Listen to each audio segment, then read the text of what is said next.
que explica a atual crise energética na China e o que isso pode significar para nós? Essa é a Visão Libertária, sua fonte de informações descentralizadas e distribuídas. A China está enfrentando uma crise energética sem precedentes. Mais da metade das províncias ou estados chineses estão fazendo racionamento de energia elétrica. Os governos locais estão obrigando muitas empresas que são grandes consumidoras de energia a desligar sua produção em alguns dias da semana ou até de forma contínua. Por exemplo, a produção de alumínio na China praticamente parou. O alumínio, caso você não saiba, é produzido a partir do mineral chamado bauxita. Porém, o insumo mais caro da produção é exatamente a energia elétrica. De fato, alumínio é energia elétrica pura misturada com um pouquinho de bauxita. Várias províncias simplesmente desligaram totalmente suas fábricas de alumínio e com isso a China precisa importar o metal. E o preço do alumínio disparou no mercado mundial porque as importações da China estão enormes. O Brasil pode até se beneficiar com isso, porque o Brasil é um grande produtor de alumínio. Mas a questão é que não para nessa indústria. Mesmo outras indústrias como têxteis, manufatoras e outras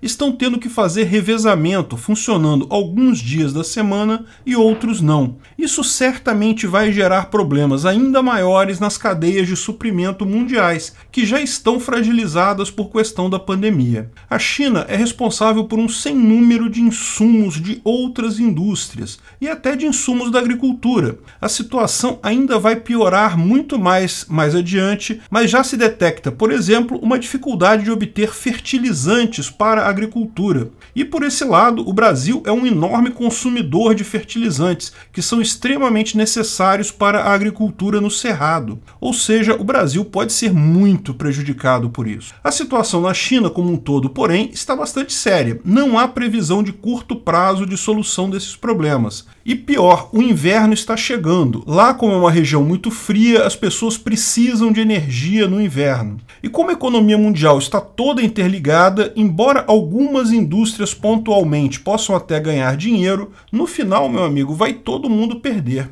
Mas como a China chegou neste ponto? Que tragédia natural tão séria causou tal situação? Aqui no Brasil também estamos sofrendo com falta de energia. Embora não tenha sido necessário recorrer a rodízios e apagões, também não estamos numa situação confortável. Mas existe uma explicação simples. Boa parte da nossa matriz energética é hidroelétrica e estamos no segundo ano de seca. Felizmente para nós, a época de seca está chegando ao fim. Imagina-se que se houver uma chuva consistente agora no verão, esse problema acaba. Mas será que existe uma explicação equivalente para a China? Bem, existem alguns fatores que certamente contribuíram para o problema. A maior parte da matriz energética chinesa é gerada por carvão, que responde por quase 70% de toda a energia elétrica gerada por lá. E daí você tem a região de Shanxi, no norte da China, que é grande produtora de carvão, cerca de 65% do carvão na China vem de lá, e sofreu vários alagamentos devido a chuvas torrenciais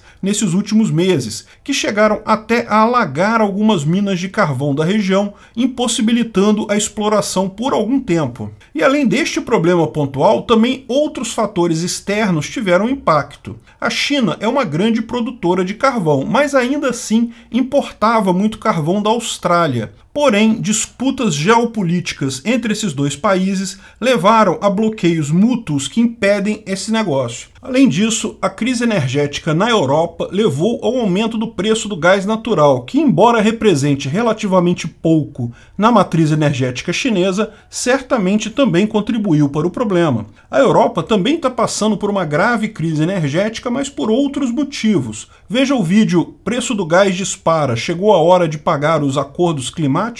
Mas o fato é que esses fatores naturais e fatores externos foram totalmente secundários. O grande culpado pela crise energética chinesa é um só: a burrice dilmística do governo chinês. Tal como a nossa iluminada estocadora de vento, o governo socialista chinês teve uma brilhante ideia lá em meados de 2019. Vamos melhorar a economia, barateando o custo da energia. Isso faz sentido, não é? Tudo gasta energia. Se você consegue baixar o preço da energia, gera uma enorme vantagem para toda a cadeia produtiva. Todos podem produzir mais e viverem felizes e se abraçando, aplaudindo a glória do comunismo e do planejamento central. Pois é, mais uma das grandes soluções da história do socialismo. Aliás, se você não sabe, eu tenho um outro canal só de shorts com esse tipo de ideia. Eu vou deixar o link aqui em algum lugar. Mas, tal como aconteceu aqui no Brasil, existe uma parte da economia que não gosta desse tipo de interferência, a parte da geração e distribuição de energia elétrica,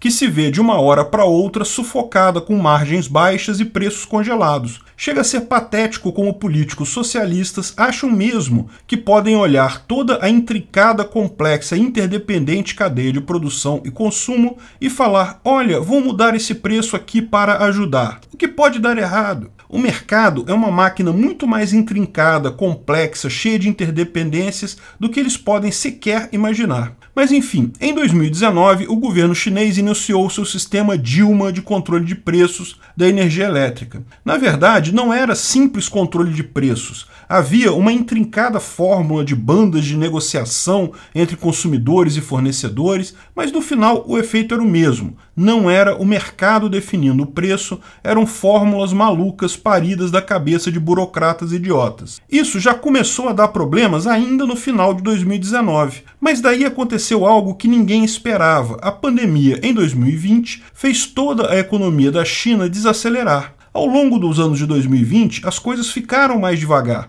a economia caiu, muitas pessoas passaram a gastar menos energia, então, de forma curiosa, uma tragédia natural, a pandemia, ocultou uma tragédia econômica causada pelo Estado. O fato é que, com baixas demandas e preços insuficientes, ninguém investiu em novas usinas geradoras de energia elétrica, ninguém se preocupou em aumentar a capacidade do sistema, as minas de carvão não foram mais para frente, não houveram investimentos e ninguém percebeu o problema neste período, porque como a economia estava mais baixa, isso não aparecia para todos. Mas as burradas do regime chinês não pararam aí. Com a retomada econômica, em meados de 2020, o preço do carvão começou a subir. O que fizeram os reguladores chineses? Lógico, dilmaram o preço do carvão também. O que começou a acontecer? O que acontece em todo lugar com preço congelado? Falta do produto. Simplesmente as minas produtoras de carvão não tinham interesse em investir e expandir porque o preço não compensava. Pior, acreditando que isso era uma coisa temporária,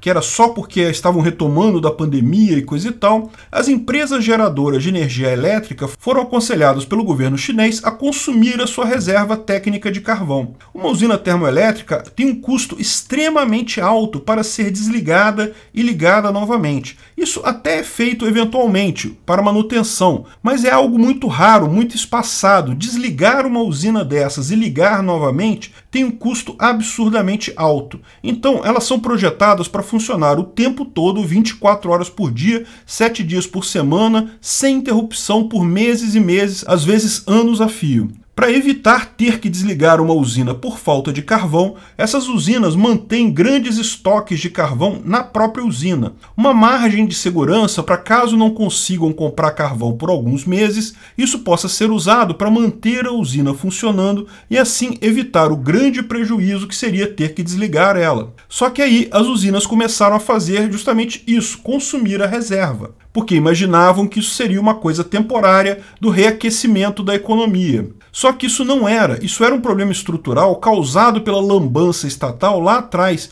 e que vinha se agravando todo esse tempo. Só não ficou tão evidente então porque a desaceleração da pandemia ocultou o tamanho real do problema. E agora chegamos na situação que o problema é enorme. A produção de carvão é totalmente insuficiente, as usinas baixaram seus estoques e agora precisam comprar carvão com urgência a qualquer preço, porque estão chegando perto do risco de desligamento por falta de carvão, que lembra, custa extremamente caro. Os produtores de carvão estão até estimulados agora a aumentar sua produção, botar preços maiores e tudo mais, mas agora eles têm que correr por quase um ano que ficaram parados. Não fizeram expansões, não fizeram novos projetos, não planejaram aumento de produção. A única solução imediata foi o racionamento de energia elétrica. No final, isso é algo muito ruim para a China. Novamente, o custo final do erro do burocrata comunista sempre é pago pelo indivíduo, explorado por essa burocracia. Mas é ruim também para o resto do mundo todo. Como dissemos, as cadeias de suprimento hoje em dia são globais. Falhas na China vão nos afetar fatalmente. Pode ser que não imediatamente agora, mas certamente em bem pouco tempo. Chega a ser um pesadelo político saber que, em última análise,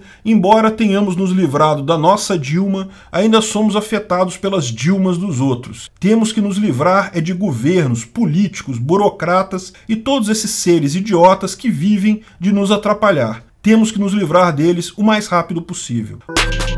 Obrigado pela audiência. Esse artigo foi sugerido por Frente Popular pela Individualidade, escrito e narrado por Peter Turguniev. Esse vídeo foi um oferecimento de armataweb.com, cloud e serviços de data center. 100% de compromisso com a satisfação e privacidade dos clientes. Aceitamos Bitcoin. Veja o link na descrição do vídeo. Se você gostou desse vídeo, clique no like e compartilhe ele em suas redes sociais. Se inscreva no canal para nos ajudar, clicando no botão vermelho abaixo. Se quiser ser avisado de novos vídeos, clique no sininho ao lado. Se você quiser comprar camisas e outros itens do Visão Libertária, veja nossos itens no site Pimenta no Café, pimentanocafé.com.br/Visão Libertária, tudo junto sem acento, ou clique no link da descrição. Até a próxima!